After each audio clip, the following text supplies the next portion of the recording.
Existe uma diferença enorme entre otimismo e esperança verdadeira. O otimismo olha para as circunstâncias e tenta encontrar um lado positivo. A esperança bíblica vai muito além disso. Ela não depende do que está acontecendo ao seu redor. Ela se ancora em algo que já aconteceu e em alguém que já venceu. Quando o apóstolo Pedro escreve sua primeira carta, ele não está falando para pessoas que viviam em tempos fáceis. Essas comunidades cristãs enfrentavam perseguição real, rejeição social, perda de bens e, em muitos casos, ameaça de morte. Pedro conhecia esse tipo de pressão. Ele havia negado Jesus 3 vezes por medo. Ele sabia o que era fraquejar. Mas agora, décadas depois, transformado pelo poder da ressurreição, ele escreve com uma convicção inabalável. Logo no início da carta, em 1 Pedro capítulo 1, versículos 3 a 5, ele declara que fomos regenerados para uma esperança viva pela ressurreição de Jesus Cristo dentre os mortos. Note a palavra, viva. Não é uma esperança teórica, morta, que apenas consola com promessas distantes. É uma esperança que pulsa, que age, que transforma a maneira como você enfrenta cada dia. Essa esperança viva tem uma fonte muito específica. Ela não nasce da sua força de vontade, não vem da sua capacidade de se manter positivo. Ela é fruto direto da ressurreição de Jesus. Pense bem no que isso significa. Se Jesus não tivesse ressuscitado, nossa fé seria vã, como Paulo disse em 1 Coríntios capítulo 15, versículo 17. Mas ele ressuscitou. Ele venceu a morte. E porque ele vive, nós vivemos também. Essa é a base da esperança cristã.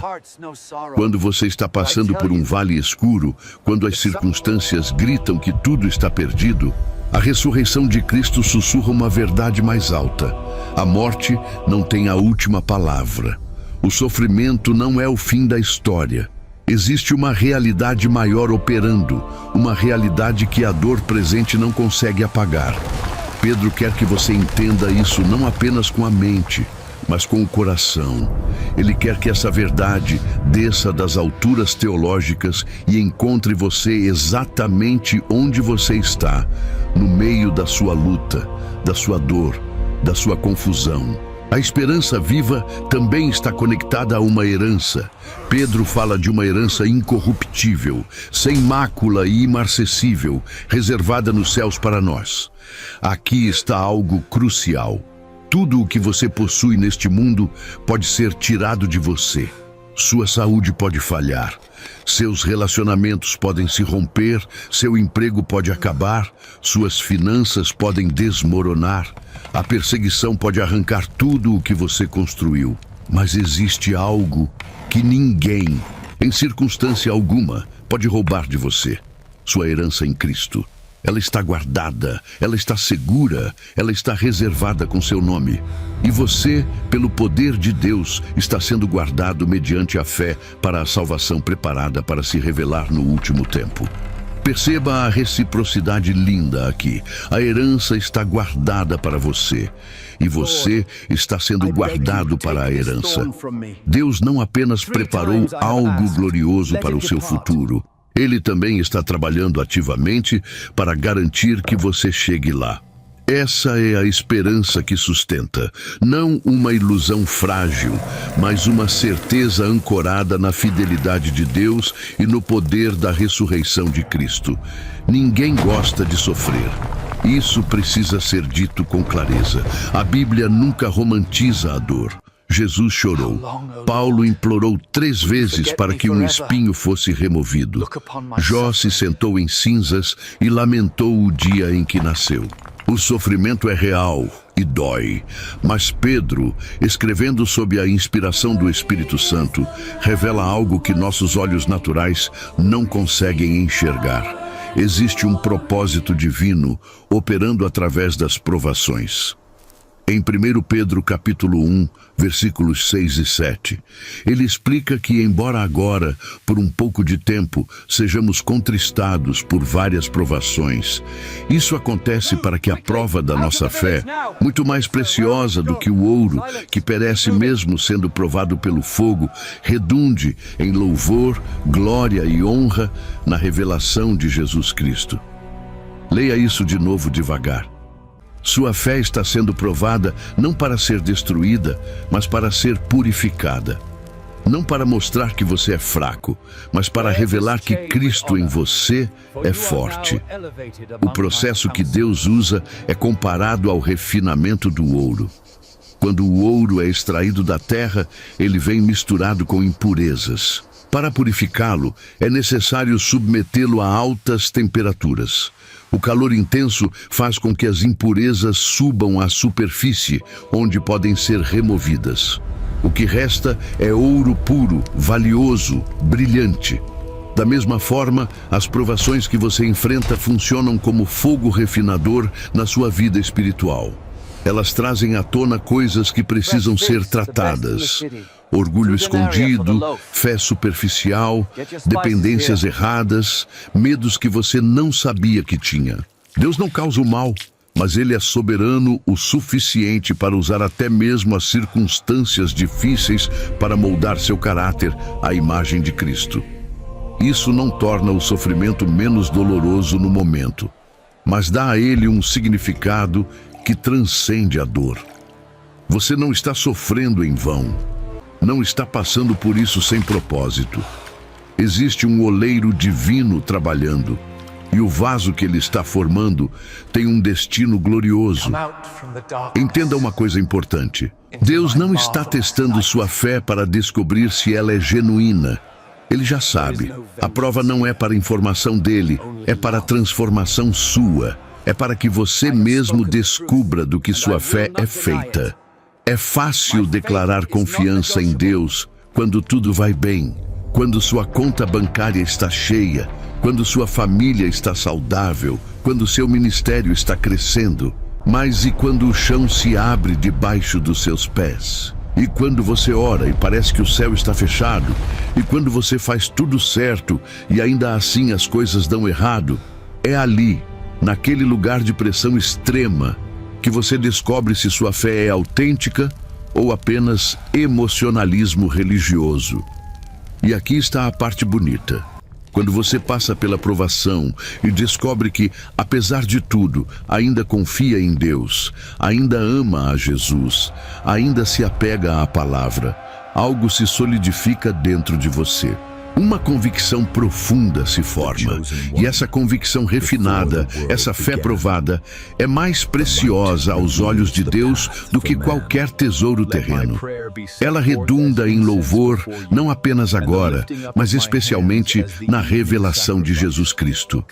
Quando Ele voltar, quando tudo for manifesto, sua fidelidade em meio ao fogo será motivo de honra eterna. Vivemos em um mundo onde tudo perece.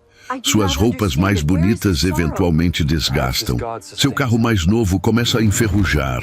Sua casa mais bem construída precisa de reparos. Até seu corpo, que você cuida e alimenta, está envelhecendo a cada dia.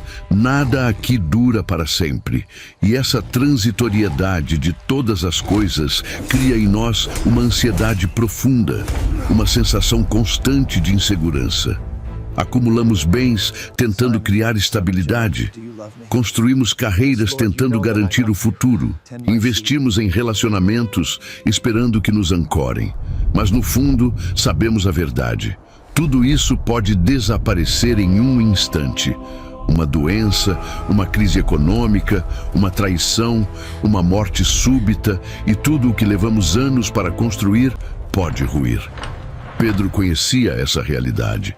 Ele estava escrevendo para cristãos que literalmente estavam perdendo suas propriedades por causa da fé. Alguns eram expulsos de suas casas. Outros tinham seus bens confiscados. Muitos enfrentavam o dilema de escolher entre Cristo e sua sobrevivência material. E é exatamente para essas pessoas que Pedro declara: Em 1 Pedro, capítulo 1, versículo 4, que eles possuem uma herança incorruptível, sem mácula e imarcessível, reservada nos céus. Cada palavra dessa descrição é carregada de significado. Incorruptível significa que ela não apodrece, não se deteriora, não perde valor com o tempo. Ao contrário das riquezas terrenas que Jesus mencionou em Mateus, capítulo 6, versículo 19, onde a traça e a ferrugem consomem, essa herança permanece intacta. Sem mácula significa que ela é pura, perfeita, sem defeito. Não é como as bênçãos deste mundo, que sempre vêm misturadas com problemas. Você consegue a promoção, mas perde tempo com a família. Você conquista a fama, mas perde a privacidade. Você acumula riquezas, mas ganha ansiedade. Toda vitória terrena tem um custo embutido, mas a herança que Deus preparou para você é completamente boa, sem nenhuma contaminação de mal. E imarcessível significa que ela nunca murcha, nunca perde a beleza, nunca envelhece. Pense nas flores mais lindas que você já viu. Eventualmente elas murcham e morrem, mas a glória que aguarda os filhos de Deus permanece vibrante, radiante, eternamente nova. Agora vem a parte que deveria transformar completamente a maneira como você vive. Essa herança não é uma possibilidade distante. Ela não é uma esperança vaga de que talvez, se você for bom o suficiente, você pode conseguir algo no futuro. Não. Pedro diz que ela está reservada. O verbo no grego indica algo que já foi separado, já foi marcado com seu nome, já está garantido. Enquanto você lê estas palavras, enquanto você luta contra suas dificuldades aqui, existe uma herança nos céus que já pertence a você. Ninguém pode contestá-la, ninguém pode reivindicá-la. Ela é sua por direito, comprada com o sangue de Jesus, selada pelo Espírito Santo, garantida pela promessa do Pai. E você não precisa torcer para que ela continue lá. Em 1 Pedro, capítulo 1, versículo 5, Pedro acrescenta que você está sendo guardado pelo poder de Deus, mediante a fé para a salvação. Deus mesmo é o guardião da sua herança e o guardião da sua jornada até ela. Isso muda tudo. Quando você sabe que tem uma herança eterna garantida, as perdas temporais doem menos. Quando você sabe que o melhor ainda está por vir, consegue suportar o pior do presente. Quando você tem uma perspectiva eterna, as provações terrenas ganham um tamanho mais real. A santidade não é um conceito abstrato, reservado para monges em mosteiros ou santos do passado. Ela é um chamado concreto para cada cristão, especialmente para aqueles que estão enfrentando pressão e sofrimento. E aqui está algo que muitos não percebem. A santidade não é algo que você alcança depois que sua vida se acalmar. Não é para quando você tiver mais tempo, mais paz, mais estabilidade.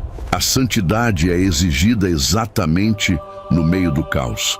Pedro deixa isso claro em 1 Pedro capítulo 1, versículos 13 a 16, quando ele ordena que preparemos o nosso entendimento, sejamos sóbrios e depositemos toda a nossa esperança na graça que nos está sendo trazida na revelação de Jesus Cristo. Depois, ele continua: como filhos da obediência, não vos amoldeis às paixões que tinhais anteriormente na vossa ignorância. Pelo contrário, segundo é santo aquele que vos chamou, tornai-vos santos também vós mesmos em todo o vosso procedimento, porque escrito está: sede santos, porque eu sou santo. Perceba que ele não diz: quando as coisas melhorarem, então busquem a santidade. Ele diz: agora, no meio das provações que acabei de mencionar, sejam santos.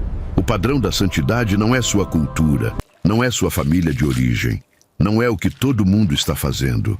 O padrão é Deus mesmo. Sede santos, porque eu sou santo. Isso é ao mesmo tempo assustador e libertador. Assustador porque a santidade de Deus é absoluta, perfeita, inatingível por esforço humano. Como você pode ser santo como Deus é santo? Mas é libertador, porque Deus não ordenaria algo impossível sem fornecer os meios para obedecer. A santidade cristã não é alcançada por disciplina pessoal apenas, embora a disciplina seja importante. Ela é fruto da obra do Espírito Santo em você. É Cristo sendo formado em você. É a natureza divina que você recebeu no novo nascimento, se manifestando através das suas escolhas diárias. Pedro fala sobre não se amoldar às paixões da ignorância anterior. Antes de conhecer a Cristo, você vivia dominado por desejos, impulsos, padrões de pensamento que pareciam naturais, mas que na verdade eram destrutivos. Você reagia ao sofrimento com amargura porque todos ao seu redor faziam isso. Você buscava prazer como escape porque era o que sua cultura ensinava. Você guardava rancor, alimentava vícios, justificava pecados, porque você não conhecia outra forma de viver. Mas agora você conhece. Agora você foi chamado das trevas para a luz maravilhosa. Como Pedro diz em 1 Pedro, capítulo 2, versículo 9. E com esse conhecimento vem responsabilidade. Você não pode mais viver como vivia. Não porque Deus vai te rejeitar se você falhar, mas porque você nasceu de novo. Você tem uma nova natureza. Continuar vivendo nos velhos padrões é negar quem você realmente é agora. A santidade prática significa que sua resposta ao sofrimento é diferente da resposta do mundo. Quando alguém te ofende, você não revida com vingança. Quando você está ansioso, você leva isso a Deus em oração, em vez de mergulhar em vícios. Quando você é tentado, você escolhe a pureza, mesmo que ninguém esteja olhando. Quando você tem oportunidade de mentir para se proteger, você escolhe a verdade, mesmo que ela te custe. Isso não é legalismo.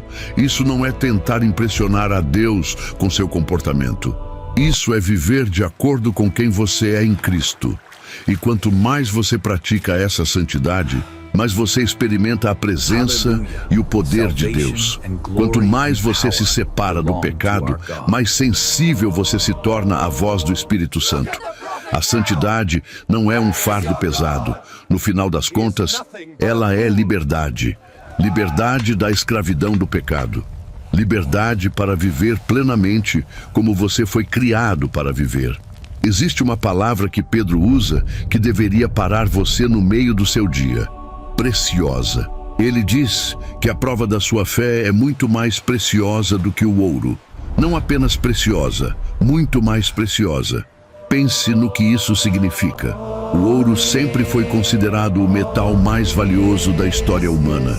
Impérios foram construídos em busca dele.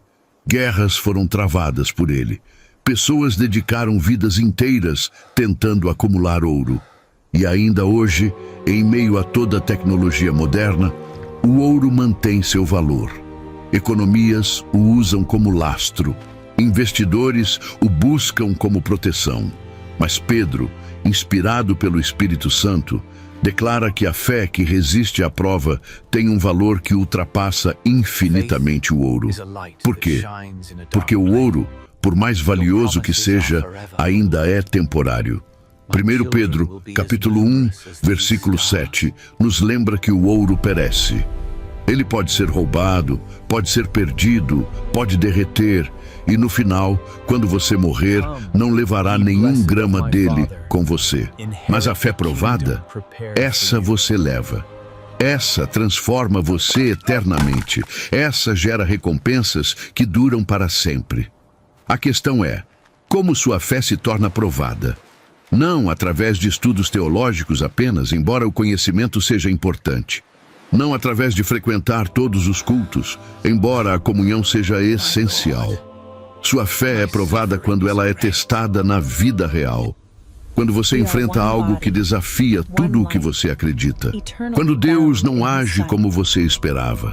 Quando você ora com tudo o que tem dentro de você e a resposta não vem. Quando você faz o certo e ainda assim sofre consequências injustas. É ali, naquele momento de tensão máxima entre o que você crê e o que você está vivendo que sua fé é provada. E aqui está o que muitos não entendem. A prova não tem como objetivo fazer você duvidar. O objetivo é revelar a qualidade da sua fé e purificá-la de elementos falsos. Você pode ter fé em Deus como um provedor de bênçãos, mas será que você tem fé nele mesmo quando ele não provê o que você pediu? Você pode ter fé em Deus como um curador, mas será que você confia nele mesmo se a cura não vem? Você pode crer que Deus é bom, mas será que você continua crendo nisso quando as circunstâncias gritam o contrário? Quando o ouro é refinado pelo fogo, as impurezas sobem à superfície e são removidas. Da mesma forma, quando sua fé passa pelo fogo da provação, tudo o que não é fé genuína começa a se manifestar. Motivações erradas aparecem. Expectativas distorcidas são expostas. Crenças superficiais se desintegram, e isso é doloroso. Ninguém gosta de descobrir que sua fé tinha elementos de barganha, que no fundo você seguia a Deus esperando que ele seguisse seu roteiro. Ninguém gosta de perceber que parte da sua devoção era movida por medo, ou por pressão social, ou por busca de status religioso.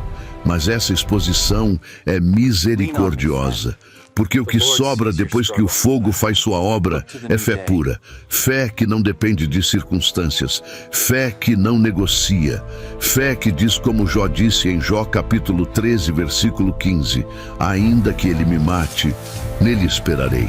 Essa é a fé que redunda em louvor, glória e honra quando Jesus Cristo for revelado. Essa é a fé que tem valor eterno. E Deus considera que vale a pena você passar pelo processo de refinamento para chegar nela.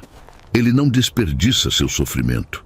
Cada lágrima, cada noite em claro, cada momento em que você escolheu confiar, mesmo sem entender, tudo isso está trabalhando para produzir em você algo de valor incalculável. Quando tudo ao seu redor está desmoronando, quando você está sendo rejeitado, perseguido ou simplesmente incompreendido por causa da sua fé, existe uma verdade que pode ancorar sua alma. Você sabe quem você é. Não quem as pessoas dizem que você é. Não quem suas circunstâncias sugerem que você é. Mas quem Deus declara que você é. E Pedro dedica parte significativa da sua carta para lembrar os crentes sofridos da sua verdadeira identidade.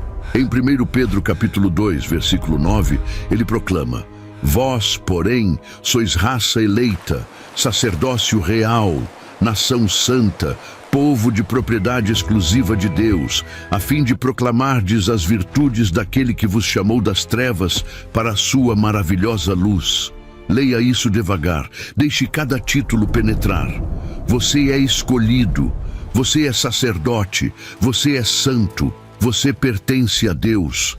Essas não são aspirações, não são metas, são declarações de quem você já é em Cristo. Raça eleita significa que Deus te escolheu antes da fundação do mundo, como Paulo explica em Efésios capítulo 1, versículo 4. Você não é um acidente cósmico. Você não é descartável. Você não é insignificante. Antes que as estrelas fossem lançadas ao espaço, antes que a Terra fosse formada, Deus já tinha você em mente. Ele te escolheu não porque você era melhor que os outros, não porque você merecia, mas porque o amor dele quis. E essa escolha não foi condicional. Ele não te escolheu baseado no que você faria ou deixaria de fazer. Ele te escolheu sabendo exatamente quem você é, com todas as suas falhas, e decidiu te amar assim mesmo. Sacerdócio real significa que você tem acesso direto a Deus. Você não precisa de intermediários humanos. Você pode entrar na presença do Pai através de Jesus Cristo. E mais do que isso, você tem uma função sacerdotal. Você oferece sacrifícios espirituais, você intercede, você representa Deus diante das pessoas e representa pessoas diante de Deus. Você é parte de uma linhagem real, filho do Rei dos Reis. Nação santa e povo de propriedade exclusiva falam de pertencimento e separação. Você pertence a Deus de uma forma única. Você foi comprado por um preço altíssimo, o sangue de Jesus. E porque você pertence a Ele, você é separado para os propósitos dele. Você não vive mais para si mesmo. Você não vive mais segundo os padrões deste mundo. Você tem uma cidadania diferente, uma lealdade maior, um destino eterno. E tudo isso, Pedro diz, tem um propósito específico: proclamar as virtudes daquele que te chamou das trevas para a luz. Sua vida, especialmente a maneira como você atravessa o sofrimento, é um testemunho. As pessoas estão observando.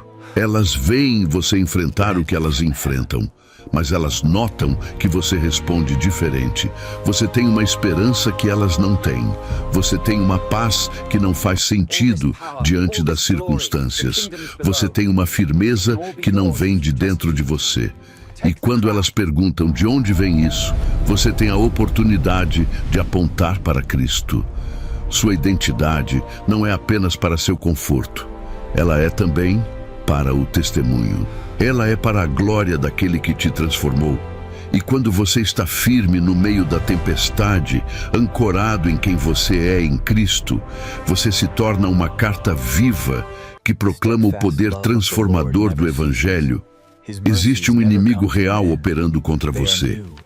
Essa não é linguagem figurada. Não é apenas uma metáfora para seus problemas internos ou pressões externas. Pedro é direto e claro em 1 Pedro, capítulo 5, versículo 8. Sede sóbrios e vigilantes. O diabo, vosso adversário, anda em derredor, como leão que ruge procurando alguém para devorar. Note as palavras escolhidas aqui. Adversário. Alguém que está ativamente oposto a você. Leão que ruge. Uma imagem de ferocidade, poder destrutivo, intenção de matar, procurando, ele está caçando. Ele não é passivo. Ele não está esperando você cair por acaso. Ele está ativamente buscando oportunidades para te destruir. E a palavra devorar não deixa espaço para dúvidas sobre suas intenções. Ele não quer apenas te atrapalhar. Ele quer te aniquilar. Quer destruir sua fé, sua família, seu testemunho, seu destino. Essa é uma realidade espiritual que você não pode ignorar. Mas perceba que Pedro não diz isso para te apavorar. Ele diz para te preparar. Porque logo em seguida, no versículo 9, ele ordena: resisti-lhe firmes na fé. Você não é uma vítima indefesa. Você não está à mercê dos ataques do inimigo. Você tem autoridade em Cristo. Você tem armas espirituais. Você tem o Espírito Santo habitando em você. E a ordem é clara: resista. Não fuja em pânico. Não se esconda. Não negocie. Resista. E resista firme. A palavra no grego original carrega a ideia de permanecer sólido, inabalável, como uma rocha que não se move mesmo quando as ondas batem com força. Sua resistência não é baseada na sua força pessoal, é baseada na fé, na confiança de que aquele que está em você é maior do que aquele que está no mundo, como João declara em 1 João capítulo 4, versículo 4. O diabo tem poder, mas ele não tem autoridade sobre você. Você foi comprado e selado pelo sangue de Jesus. Você está escondido com Cristo em Deus, conforme Colossenses capítulo 3, versículo 3. O inimigo pode rugir, pode ameaçar, pode tentar te intimidar, mas ele não pode te arrancar da mão do Pai. A estratégia do adversário muitas vezes envolve usar o próprio sofrimento que você está enfrentando. Ele sussurra mentiras no meio da sua dor. Ele tenta distorcer a imagem de Deus na sua mente. Quando você está passando por uma provação intensa, ele vem com acusações. Se Deus realmente te amasse, ele não deixaria isso acontecer. Se você fosse importante para ele, ele já teria agido. Talvez você fez algo errado e Deus está te castigando. Talvez sua fé seja fraca demais. Talvez você não seja digno de ser ajudado. Essas são todas mentiras calculadas para fazer você soltar a mão de Deus exatamente quando você mais precisa segurar firme. Pedro sabia disso por experiência própria. Ele se lembrava daquela noite terrível quando Jesus disse a ele, em Lucas capítulo 22, versículo 31, que Satanás pediu para peneirá-lo como trigo. O inimigo tinha planos específicos para destruir Pedro através da pressão da perseguição. E temporariamente ele teve sucesso. Pedro negou Jesus 3 vezes, mas a história não terminou ali. Jesus havia orado por ele, Jesus o restaurou. E agora, décadas depois, Pedro está escrevendo para encorajar outros crentes a resistirem onde ele, por um momento, falhou. A mensagem é poderosa. Mesmo se você vacilar, mesmo se você cair, a fidelidade de Deus permanece. O inimigo não tem a última palavra, Cristo tem. O mundo ensina que poder vem de dominar, de estar no controle, de nunca se curvar, de sempre buscar a posição mais alta. Mas o reino de Deus opera por princípios invertidos. No reino, força vem através da fraqueza. Exaltação vem através da humilhação. Poder vem através da submissão. E Pedro, escrevendo para cristãos que estavam sendo humilhados por causa da fé, que estavam sendo subjugados e oprimidos, revela algo radical. Existe um poder espiritual tremendo na humildade voluntária. Em 1 Pedro, capítulo 5, versículos 5 e 6, ele instrui: cingi-vos todos de humildade, porque Deus resiste aos soberbos, contudo aos humildes concede a sua graça. Portanto, humilhai-vos sob a poderosa mão de Deus, para que ele, em tempo oportuno, vos exalte. Isso vai contra tudo o que seus instintos gritam quando você está sendo injustiçado. Você quer se defender. Você quer provar seu valor. Você quer reivindicar seus direitos. Mas Deus está chamando você para um caminho diferente. Cingir-se de humildade significa vestir a humildade como uma roupa. Deixar que ela cubra tudo em você. Sua maneira de falar, sua maneira de reagir, sua maneira de se relacionar. E a razão é poderosa. Deus resiste aos soberbos. A palavra grega para resiste é a mesma usada para a formação militar de batalha. Deus se posiciona contra o orgulhoso como um exército se posiciona contra um inimigo. Não importa quão talentoso você seja, quão capacitado, quão ungido. Se você operar em orgulho, você terá Deus mesmo resistindo a você. Mas aos humildes, ele concede graça. E graça aqui não é apenas perdão, é poder capacitador. É ajuda divina, é favor imerecido, é Deus abrindo portas que ninguém pode fechar. É Deus levantando você quando todo mundo esperava sua queda. A humildade não é fraqueza, é sabedoria. É reconhecer que você não é autossuficiente, que você precisa de Deus, que sua força vem dele e não de você. E quando você vive nessa postura, você se coloca em posição de receber tudo o que Deus quer derramar sobre você. Humilhar-se sob a poderosa mão de Deus significa confiar no tempo e no método dele. Significa parar de lutar freneticamente para controlar tudo. Significa descansar no fato de que Deus é soberano, que Ele vê o quadro completo, que Ele sabe o que está fazendo mesmo quando você não entende. A mão de Deus é descrita como poderosa. Ela tem força, ela tem autoridade. E quando você se submete a ela, quando você para de resistir aos processos que Ele permite na sua vida, algo sobrenatural acontece. Em tempo oportuno, Ele te exalta. Não no seu tempo, não quando você acha que merece, mas no tempo dele, que é sempre perfeito. A exaltação pode vir nesta vida, pode vir na eternidade, mas ela virá. José foi humilhado antes de ser exaltado. Daniel foi jogado na cova dos leões antes de ser honrado.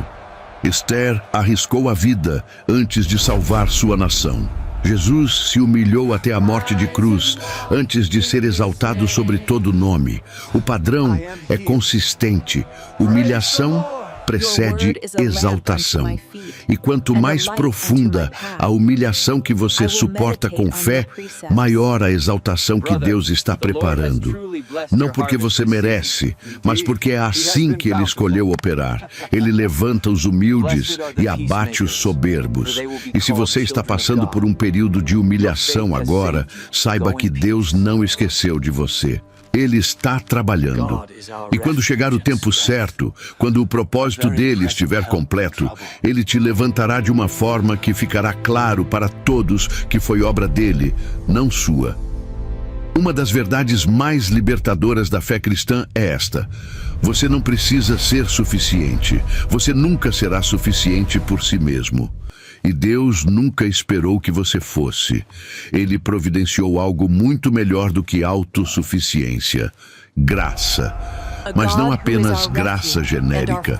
Pedro fala em 1 Pedro capítulo 4, versículo 10, sobre a multiforme graça de Deus. A palavra multiforme no grego é poikilos, que significa variada, diversificada, de muitas cores e formas. É a mesma palavra usada para descrever uma tapeçaria ricamente colorida ou um jardim cheio de flores diferentes. A graça de Deus não é uma solução tamanho único.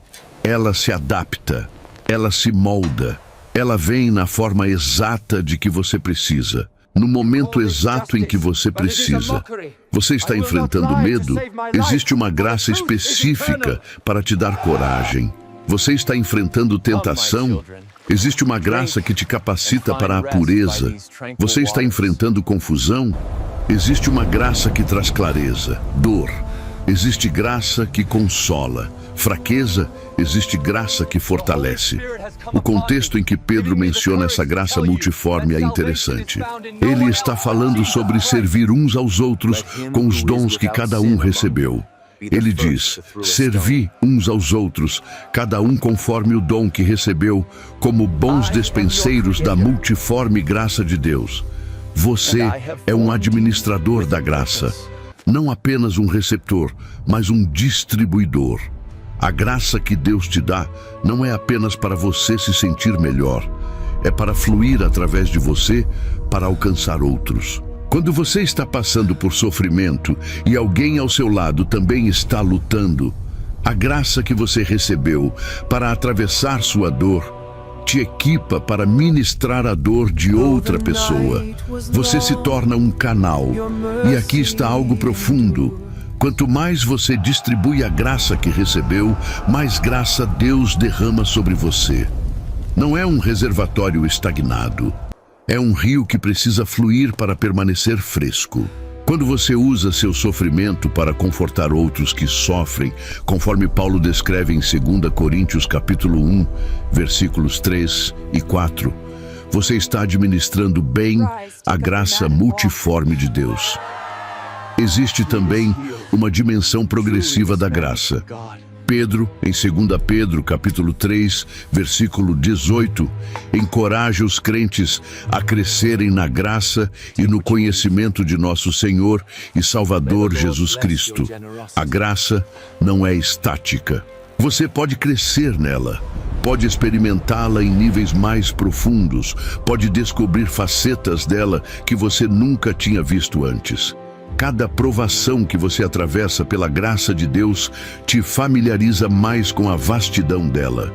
Cada vez que você está no limite das suas forças e a graça te sustenta, você desenvolve uma confiança mais profunda.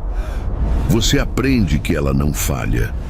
Você descobre que ela é suficiente. E Paulo tinha essa revelação quando ele orou 3 vezes para que um espinho fosse removido, e Deus respondeu, em 2 Coríntios, capítulo 12, versículo 9. A minha graça te basta, porque o poder se aperfeiçoa na fraqueza. A graça de Deus não é apenas suficiente para te manter vivo ou sobrevivendo. Ela é suficiente para você triunfar, para você viver vitoriosamente mesmo em meio à batalha, para você experimentar alegria mesmo na dor, para você ter paz quando tudo ao redor é caos. Essa é a multiforme graça de Deus operando em você. E ela nunca se esgota, nunca fica obsoleta, nunca para de fluir. A cada manhã, ela se renova. Como Lamentações, capítulo 3, versículo 23 declara: cada novo dia traz novas misericórdias, nova graça, nova capacitação para enfrentar o que quer que venha. Um dos ataques mais sutis e devastadores do inimigo durante períodos de sofrimento é o isolamento. Ele quer que você acredite que está sozinho, que ninguém mais passa pelo que você está passando, que ninguém entenderia se você compartilhasse, que sua dor é única, sua luta é singular, seu peso é apenas seu. E quando você começa a crer nessa mentira, você se fecha. Para de buscar comunhão. Para de compartilhar suas cargas. E o peso que já era difícil se torna insuportável. Mas Pedro quebra essa ilusão com uma verdade poderosa em 1 Pedro, capítulo 5, versículo 9. Sabendo que os mesmos sofrimentos estão se cumprindo entre os vossos irmãos no mundo. Leia isso de novo. Os mesmos sofrimentos, não sofrimentos parecidos, os mesmos. O que você está enfrentando, outros irmãos ao redor do mundo também estão enfrentando. Você não é o único, você não está isolado. Você faz parte de uma comunidade global de crentes que estão sendo provados, refinados, moldados através do sofrimento.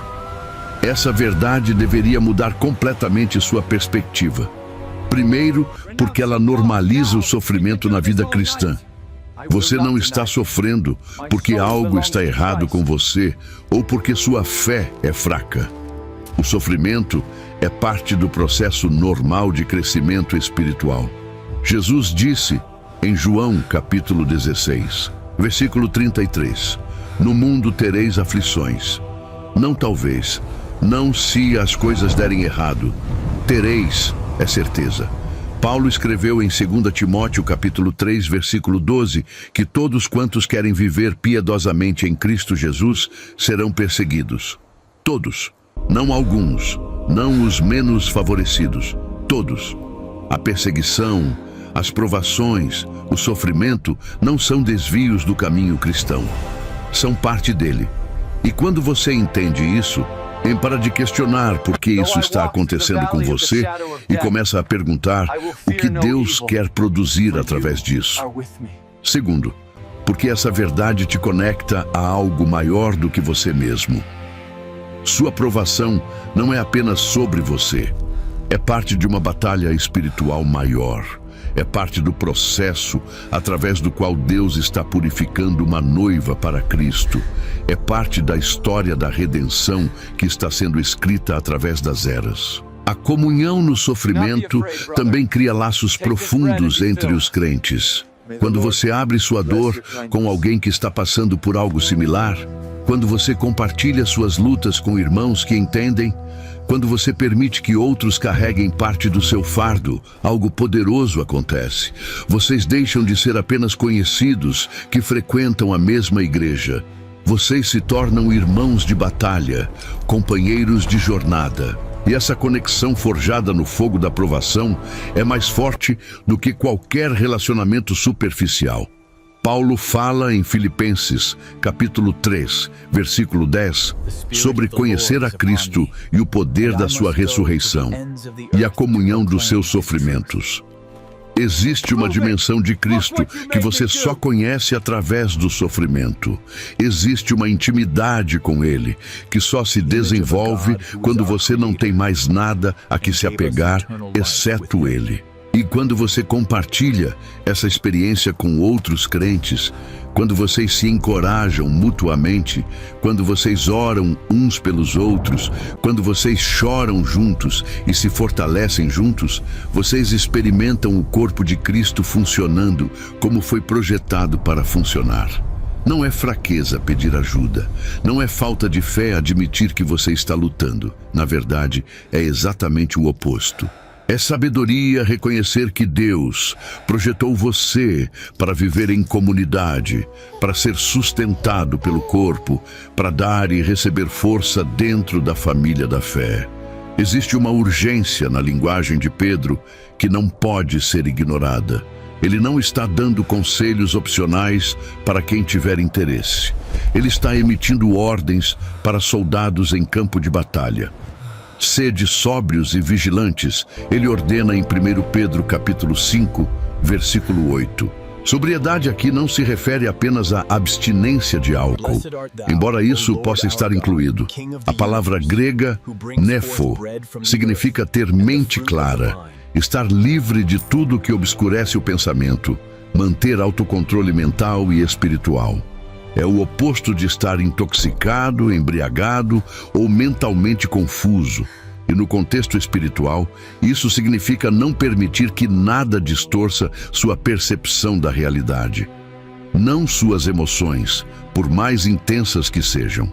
Não suas circunstâncias, por mais assustadoras que pareçam.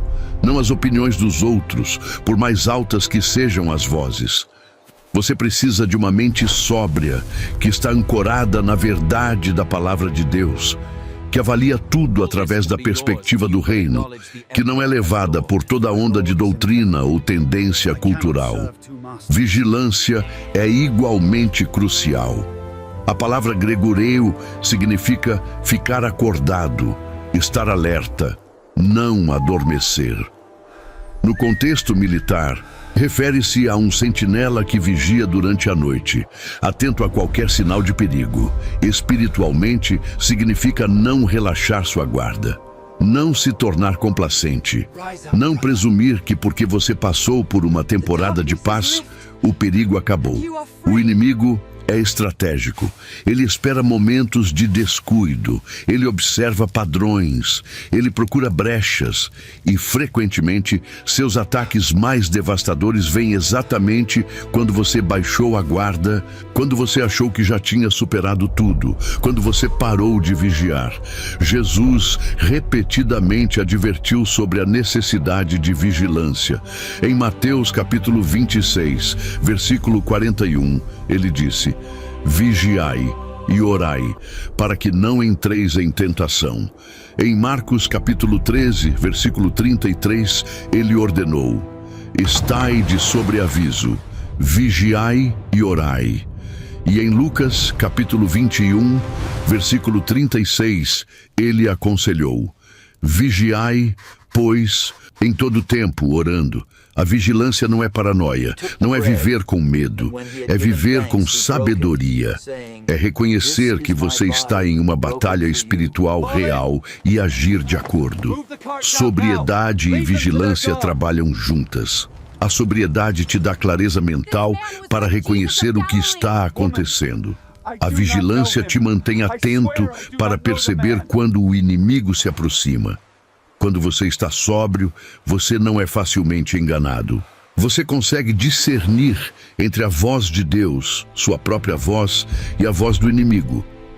Você não é levado por impulsos emocionais ou raciocínios que soam espirituais, mas não estão alinhados com a palavra. E quando você está vigilante, você percebe os padrões. Você nota quando pensamentos destrutivos começam a se repetir. Você identifica quando está sendo seduzido de volta a velhos hábitos. Você reconhece as táticas do adversário porque você está prestando atenção. E essa combinação de sobriedade e vigilância te posiciona para resistir efetivamente. Você não será pego de surpresa. Você não será facilmente derrubado, porque você está acordado, você está alerta e você está firme na fé. Pedro aprendeu essa lição da maneira difícil. Quando Jesus o advertiu que ele seria peneirado, quando Jesus pediu que ele vigiasse e orasse no Getsêmani, Pedro não levou a sério. Ele dormiu quando deveria estar vigiando. E quando a pressão veio, ele caiu. Agora, restaurado e amadurecido, ele está advertindo outros para não cometerem o mesmo erro. Vigiai, permaneceis sóbrios. Não porque você está obcecado com o inimigo, mas porque você está comprometido em permanecer firme até o fim. Se existe uma verdade que precisa estar gravada no seu coração durante os dias de sofrimento, é esta: o sofrimento não é permanente, mas a glória que vem depois é. A aprovação tem prazo de validade. A dor tem um fim. A noite, por mais escura e longa que pareça, dará lugar à manhã. E Pedro encerra sua exortação sobre o sofrimento com uma das promessas mais reconfortantes de toda a Escritura. Em 1 Pedro, capítulo 5, versículo 10, ele declara: "O Deus de toda graça, que em Cristo vos chamou à sua eterna glória, depois de terdes sofrido por um pouco, Ele mesmo vos há de aperfeiçoar, firmar, fortificar e fundamentar." Cada palavra aqui é carregada de esperança. Cada frase é uma garantia divina de que o que você está passando agora não é o final da história. Deus não apenas permitiu o sofrimento, Ele assumiu a responsabilidade de restaurá-lo completamente depois dele. Note como Pedro descreve Deus, o Deus de toda graça. Não apenas de alguma graça, de toda graça. Toda graça que você precisa, toda forma de graça que existe, toda expressão de favor divino está disponível a você através dele. E esse Deus de toda graça te chamou. Você não escolheu isso aleatoriamente. Você foi chamado, convocado, convidado por Deus mesmo. E para que você foi chamado? Para sua eterna glória, não para sofrimento eterno, para a glória eterna. O sofrimento é temporário, a glória é eterna. O peso da glória que será revelada em você, como Paulo diz em Romanos capítulo 8, versículo 18, supera infinitamente os sofrimentos do tempo presente. Então, há uma perspectiva aqui que muda tudo. O que você está passando agora, por mais intenso que seja, é descrito como um pouco, por um pouco de tempo, comparado com a eternidade. Até mesmo uma vida inteira de sofrimento é apenas um momento. E depois desse momento vem a glória que nunca acaba. Mas Deus não apenas te leva através do sofrimento até a glória futura. Ele trabalha em você durante o sofrimento para garantir que você saia melhor do que entrou. Ele mesmo, pessoalmente, assumindo responsabilidade direta, vos há de aperfeiçoar. A palavra grega katartizo significa consertar o que está quebrado, completar o que está incompleto, equipar para o propósito pretendido. Como um cirurgião que realinha ossos quebrados, Deus usa o período de sofrimento para realinhar coisas em você que estavam fora do lugar. Ele vos há de firmar. Sterixo significa estabelecer firmemente, tornar estável, fixar solidamente. Você pode ter entrado na provação vacilante, inseguro, facilmente abalado. Mas Deus garante que você sairá dela firmemente estabelecido, inabalável. Ele vos há de fortificar. Steno significa dar força, tornar robusto, energizar. O sofrimento não te deixará fraco. Pelo trabalho de Deus através dele, você emergirá mais forte do que jamais foi. E ele vos há de fundamentar. Temeliu significa lançar um fundamento, estabelecer uma base sólida. Como um construtor sábio que cava profundo até encontrar rocha sólida antes de construir, Deus usa a pressão do sofrimento para te fundamentar profundamente nele, para que nada consiga te mover. Essas não são esperanças vazias, são garantias divinas. Deus não disse que talvez ele faça isso, ele disse que ele há de fazer. É uma promessa e Deus não pode mentir. Em Tito capítulo 1, versículo 2, Paulo afirma que Deus não mente. Em Hebreus capítulo 6, versículo 18, o escritor declara que é impossível que Deus minta. Então, quando ele promete que pessoalmente te aperfeiçoará, firmará, fortificará e fundamentará depois que você sofrer por um pouco, você pode contar com isso como se já tivesse acontecido. A restauração está garantida. A obra completa está assegurada. Você não ficará quebrado para sempre. Você não permanecerá fraco eternamente. Você não será deixado vulnerável e instável. Deus completará a obra que começou em você. E quando ele terminar, Quando você olhar para trás e vir todo o caminho percorrido, quando você perceber a profundidade da transformação que aconteceu, você reconhecerá que valeu a pena.